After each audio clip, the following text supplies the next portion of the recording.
ભાલકા તીર્થનો ઇતિહાસ જાણશું। ભાલકા તીર્થ ક્ષેત્ર જ્યાં ભગવાન શ્રી કૃષ્ણે દેહત્યાગ કર્યો, હરિ અને હર ભૂમિની રસપ્રદ કથા। પ્રભાસ તીર્થ ક્ષેત્ર હરિ અને હરની ભૂમિ તરીકે ઓળખાય છે। અહીં એક તરફ સોમનાથ મહાદેવ તો બીજી તરફ ભગવાન શ્રી કૃષ્ણની લીલાનું અંતિમ સ્થાન ભાલકા તીર્થ છે। ભગવાન શ્રી કૃષ્ણનો જન્મ મથુરામાં થયો અને બાળપણ ગોકુળમાં વીત્યું, પરંતુ ભગવાન શ્રી કૃષ્ણે પ્રભાસ તીર્થ ક્ષેત્રની ભૂમિમાં દેહ છોડ્યો હતો। આજે જન્માષ્ટમીના પાવન પર્વ જુઓ, કૃષ્ણ લીલા સાથે સંકળાયેલા ભાલકા તીર્થ દેહોત્સવનો ભૂમિનો વિશેષ અહેવાલ છે। ગીર સોમનાથ આજે ભગવાન શ્રી હરિનો 5250મો જન્મોત્સવ ઉજવવામાં આવી રહ્યો છે।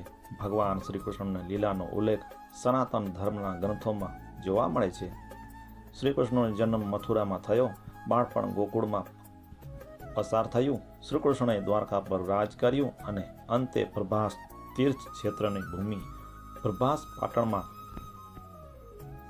દેહ છોડ્યો। ભગવાન શ્રી કૃષ્ણની લીલાનું અંતિમ સ્થાન ભાલકા તીર્થ છે, જ્યાં શ્રી કૃષ્ણએ દેહ છોડ્યો હતો। તે દેહોત્સવ ધામ આજે વૈષ્ણવ માટે અન્ય આસ્થાનું કેન્દ્ર બની રહ્યું છે।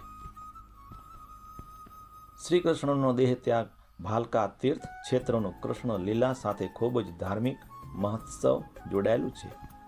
યાદવોના પરસ્પર સહાર પછી ખીન થઈને શ્રી કૃષ્ણ ભાલકા તીર્થ ક્ષેત્રમાં પીપળના વૃક્ષ નીચે યોગ સમાધિનું સૂતા હતા।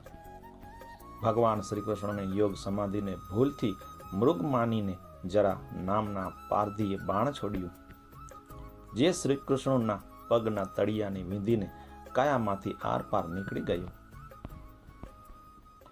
મૃગનો શિકાર કર્યો છે તેવું સમજીને જરા પારધી સ્થળ પર આવ્યો, ત્યારે યોગીએ મુદ્રામાં આરામ કરી રહેલા ભગવાન શ્રી કૃષ્ણને જોઈ પારધીએ અપરાધની ક્ષમા માંગી હતી।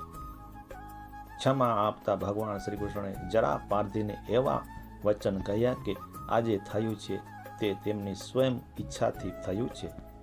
તેમ કહીને ભગવાન શ્રી કૃષ્ણે પરમધામમાં પ્રયાણ કરી ગયા।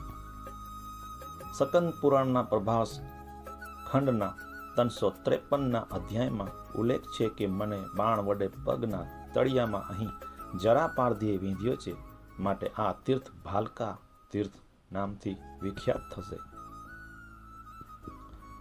બાણગંગા અને શશિભૂષણ દેવનું મંદિર ભગવાન શ્રી કૃષ્ણ ભાલકા તીર્થ નજીક આરામ કરી રહ્યા હતા, ત્યારે દરિયાકાંઠે આવેલા બાણગંગા મહાદેવ મંદિરથી જરા પારધીએ બાણ છોડ્યું હતું, જેથી આ સ્થળ બાણગંગા તરીકે જાણીતું છે। અહીં ત્રિવેણી સંગમ પાસે નદીના કાંઠે ભગવાન શશિભૂષણ મહાદેવનું પ્રાચીન મંદિર પણ આવેલું છે। ભગવાન શ્રી કૃષ્ણ ભાલકા તીર્થમાં મહાસમાધિ લીન થયા બાદ તેમના પાર્થિવ દેહની અંતિમ વિધિ શ્રી દેહોત્સવ ખાતે કરવામાં આવી હોવાનો ઉલ્લેખ છે। શિવ પાર્વતીજી સ્વાદમાં દેહોત્સવ ધામની ચર્ચા સ્કંદ પુરાણ પ્રભાસ ખંડમાં મહાદેવ અને માતા પાર્વતીના સ્વાદ રૂપે એક લોકવાયકા જોવા મળે છે।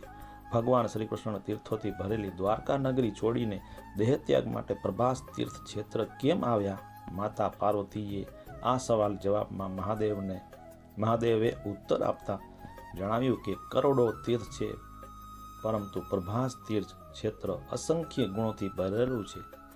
આ ક્ષેત્ર બ્રહ્મત્વ, વિષ્ણુત્વ અને રુદ્રત્વ એ ત્રણ તત્વોથી ભરેલું છે। આ ત્રણેય તત્વો એક સાથે બીજા તીર્થોમાં પ્રાપ્ત થતા નથી। બ્રહ્મા 24 તત્વો, નારાયણ 25 તત્વો અને રુદ્ર 26 તત્વો સાથે પ્રભાસિત ક્ષેત્રની ભૂમિમાં વસેલા છે, જે પંચ મહાભૂતોના તીર્થ પણ અહીં જ છે। આ કારણથી ભગવાન શ્રી કૃષ્ણે દેહ ત્યાગ માટે પ્રભાસ તીર્થ ક્ષેત્રની ભૂમિને પસંદ કરી હતી।